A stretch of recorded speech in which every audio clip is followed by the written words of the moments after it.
2025 তারিখে শিবশঙ্কর রায় আড়ালিয়া ওনার অভিযোগ মূলে একটি এফআইআর রেজিস্টার হয় এনসিসিপিএস কেস নাম্বার 83 2025 এবং যে আমাদের নেহেরু পার্ক এলাকার থেকে একটি মোটরবাইক চুরি হয় এবং জিবি বাজার এলাকার থেকে একটা মোটরবাইক চুরি হয়।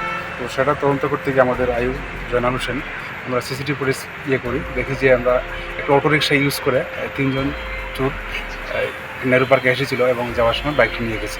সেই অনুযায়ী আমরা প্রথমে অটোরিক্সাটির স্ক্রিনবোর্ড বের করি, আইডেন্টিফাই করি মালিককে অ্যারেস্ট করার পরবর্তীতে দুজনের নাম পাওয়া যায়, আমরা দুজনকে অ্যারেস্ট করি এবং তাদের তদন্তের ভিত্তিতে আমরা জিবি বাজার থেকে যে বাইকটি চুরি হয়েছিল সেটা বিএসএফের সহযোগিতা নিয়ে আমরা সোনামোড়ার থেকে সিজ করি। বর্তমানে বাইকটি মানে আমরা বিএসএফ কাস্টডিতে আছে, আমরা নিয়ে আসছি রয়্যাল এনফিল্ড বাইক। এবং আরও একটি বাইক ধলেশ্বর এলাকাতে চুরি হয়েছিল এবং সেটা তারা এয়ারপোর্ট এলাকায় বিক্রি করেছিল, সেটি আমরা উদ্ধার করি এবং তাদেরকে রেড করার সময় আরও একটি মোটরবাইক পাওয়া যায় নাম্বারলেস, সেটা আমরা দেখছি কোথা থেকে চুরি হয়েছে।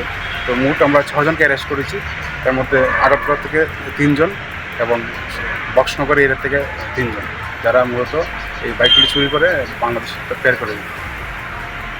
টোটাল বাইক কটা রিকভারি? টোটাল বাইক 3টা রিকভারি হয়েছে।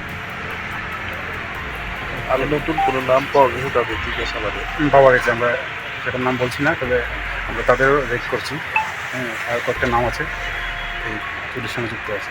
তাদের বিরুদ্ধে কি আগের কোনো মামলা আছে? বিশেষ করে শঙ্কর সরকার এবং বিমল দাস যে দুজন অ্যারেস্ট হয়েছে, তাদের বিরুদ্ধে আগে প্রায় 8-10টি করে বাইক চুরি কেস আছে।